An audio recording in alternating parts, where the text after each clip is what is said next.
What's up guys, it's Tom here and welcome to a brand new Liverpool takeover news video, because we have the biggest update so far is that Man United will not end up in Qatari ownership, because Sir Jim Ratcliffe he's in the process of buying 25% of Manchester United, and because of that the Qataris could turn to Liverpool, and they have still 5 billion pounds sitting in their pocket, burning a hole apparently, and they want a Premier League club, and they are left very angry and very disappointed after Man United have strung them along, especially the Glazers have strung them along for many months, and they ended up empty-handed. So out of revenge, Sheikh Yassim could go and buy Liverpool if he wants to take revenge on Manchester United. That's what Adam Shergold is reporting, for example, for the Daily Mail. He could go and Sheikh Yassim could go and buy Liverpool FC to get back at Man United for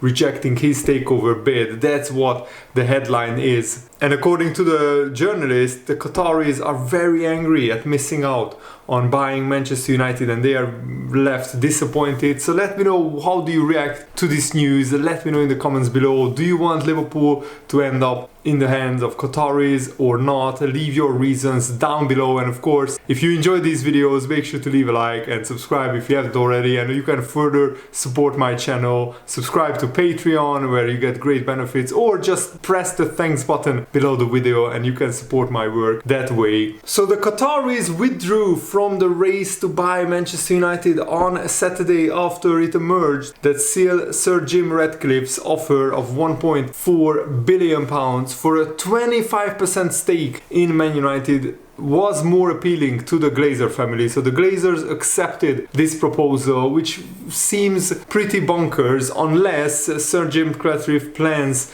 to buy out the Glazers long term in the next few years full. So this is just probably the first step in Sir Jim Ratcliffe getting full control of Manchester United. And remember, he is a Man United fan, so he is pretty desperate to buy Man United and eventually to have a majority control. It means that British petrochemicals billionaire Ratcliffe is now likely to buy 25% of Man United and take control of the playing side at Old Trafford. And this left the Qataris very angry and disappointed by the developments, and it was suggested by football editor Ian Ladyman that they should move for arch rivals Liverpool, and that could remain a possibility because FSG did put Liverpool up for sale last November, but because nobody meets their asking price of 4 billion pounds, they took Liverpool off the market. Eventually they got some investors involved, but the FSG are still open to selling the club. Don't get me wrong, if they get a huge offer, then I think they will sit down and negotiate. So another journalist working for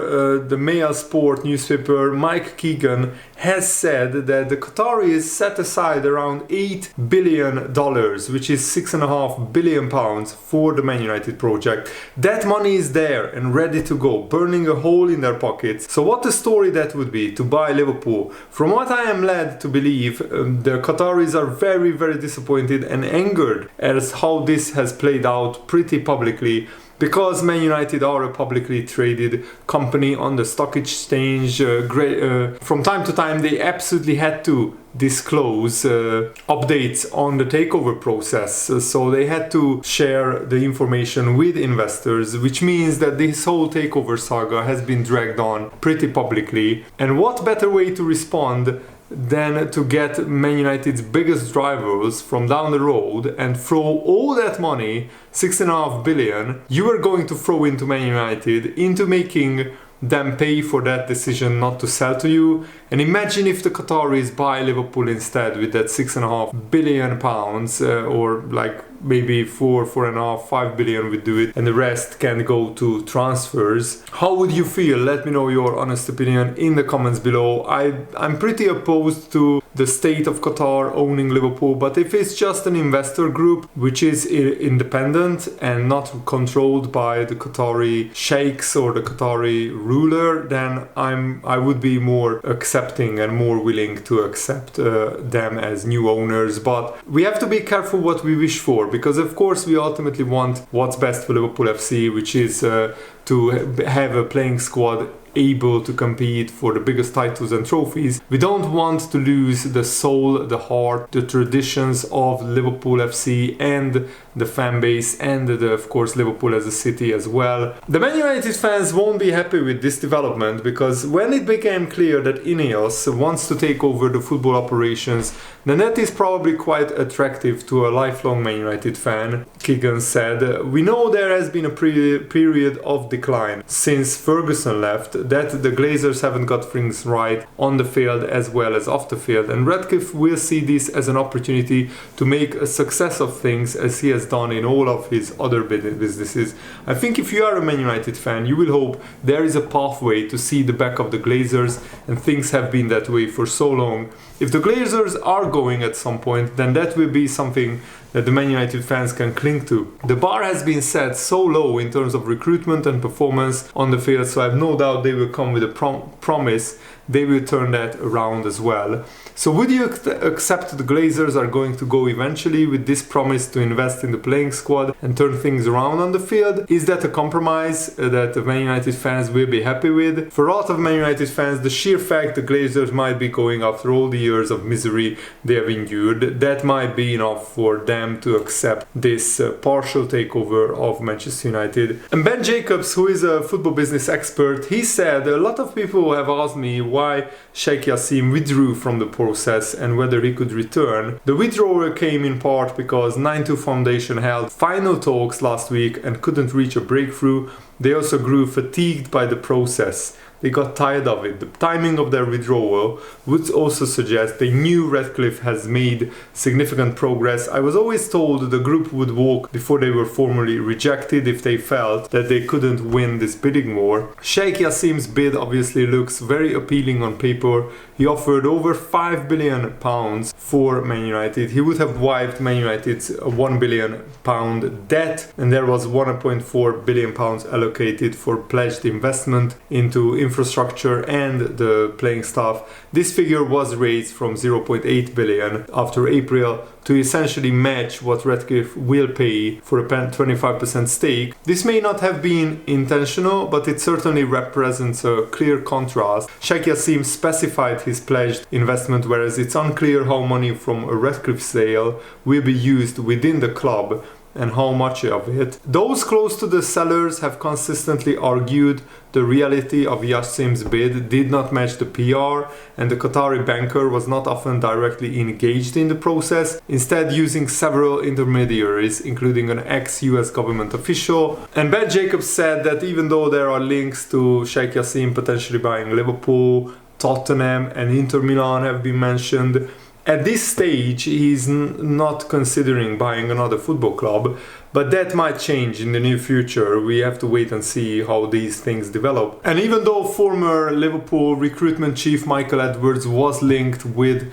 a Man United job after this news emerged that Ratcliffe is buying 25% of the club, it has emerged, according to Football Insider, that Michael Edwards has no plans to return to football in a sporting director capacity anytime soon. And that's good news, because having Michael Edwards inside the Man United facilities helping them would be just a dreadful nightmare scenario for Liverpool fans because of how good he is. So that's the latest news on the Liverpool takeover situation. Would you be in favor of Qataris buying Liverpool FC? And if not, do you want FSG to stay, or do you want another group to buy Liverpool? Let me know your thoughts and down below in the comments. And what a brilliant international break this has been. Yesterday I watched the Lithuania-Hungary game where Hungary played dreadful. They were 2-0 down, but then Dominik Szoboszlai stepped up at halftime and really dragged the team to a draw. He scored one of the best penalties that I've seen, in off the crossbar, absolutely terrific penalty, and then he was instrumental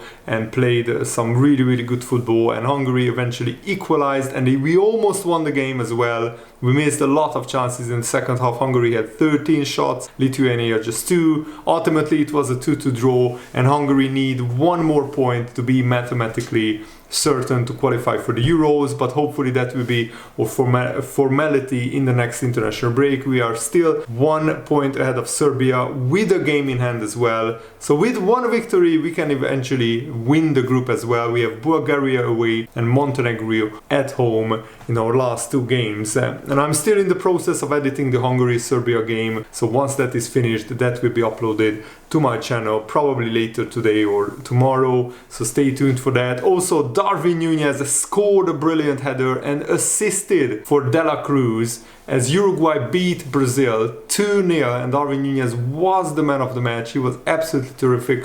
Alisson was an unused substitute in the game. McAllister played I think the full 90 minutes as Argentina beat Peru 2-0 with 2 absolutely brilliant Lionel Messi goals. And also Luis Diaz failed to score a penalty for Colombia as they drew 0-0 with Ecuador. The problem is that these games were all on Wednesday morning English time. Probably they have to recover after the game. That will take the whole of Wednesday, and probably tomorrow the Liverpool players fly over to England, where they have to acclimatize with the different time zones. And I'm not sure how many of them will play against Everton in the Merseyside derby, which is again a Saturday lunchtime kickoff. It's an absolute disgrace how many times Liverpool have to play these lunchtime kickoffs after an international break, more than twice as much as any other team in the Premier League. It's so unfair.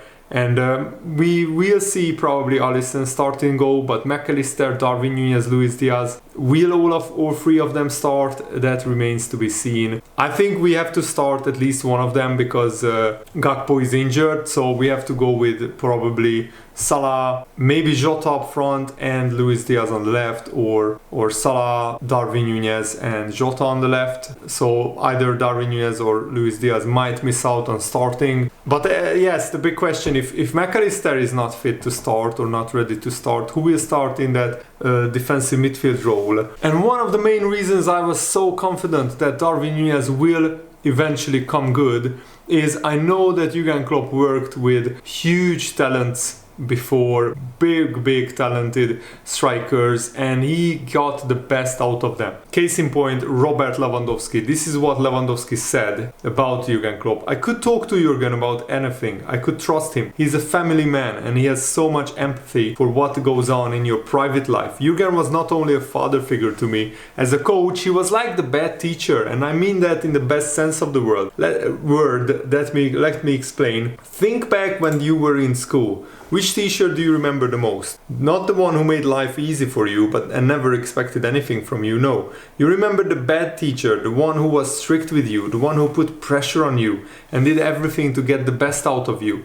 That's the teacher who made you better, right? And Jurgen was like that. He was not content to let you be a B student, you know. Jurgen wanted A+ students. He didn't want it for him, he wanted it for you. So that is brilliant lesson. And Lewandowski, when he was early on in Dortmund, it didn't really click for him. And Jurgen Klopp said, slow down, take a little bit more time on the ball, take more touches, because sometimes, just like Darwin Núñez, Lewandowski was rushing his finishes. He wasn't calm, composed. And when he started being more calm and composed and have more time on the ball, things started to click. And then Jurgen Klopp told him, now you can play 1-2 touch football, now you can play 1 touch bang finish. After he calmed things down and slowed Lewandowski down, he sped him off a bit again, and that's exactly what Darwin Núñez hopefully will become as well. Hopefully a world-class striker on Jurgen Klopp. How terrific that would be. And what do you think about the VAR officials Darren England and Daniel Cook, who cheated Liverpool out of victory against Tottenham? They are back after a 1-week holiday refereeing in the Premier League.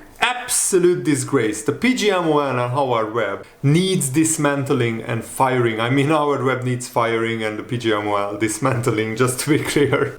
But still, Darren England and Daniel Cook should never referee or be in charge of any VAR or referee job in England, at least on a professional level. And it just shows how incompetent and how corrupt the whole refereeing union is, that Darren England and Daniel Cook, after the biggest mistake in VAR Premier League history. They committed 1 week holiday and then they are back officiating. Probably they went on holiday to the United Arab Emirates to get even more paychecks from the Man City owners, and then they will favor Man City again in their games. Absolutely amazing. Also, David Coote will be on VAR for the Merseyside derby. He was in charge of VAR when Pickford almost ended Van Dijk's career, when he broke his knee and Van Dijk had to miss 6 months with an injury. Thiago also was injured in that game, and the Everton players hacked so many of our players down. So I expect the worst to happen at Anfield, but let's hope that I'm wrong and I have nothing to fear. But I really fear for the safety of the Liverpool players that the Everton players will injure some of our players, and they won't get the necessary red cards. I mean, every week there is a huge wrong decision against Liverpool, so it would be a welcome break if this weekend wouldn't happen. But let's wait and see what happens. And thanks for watching, guys. I hope you enjoyed this. Have a nice day. See you later. Goodbye.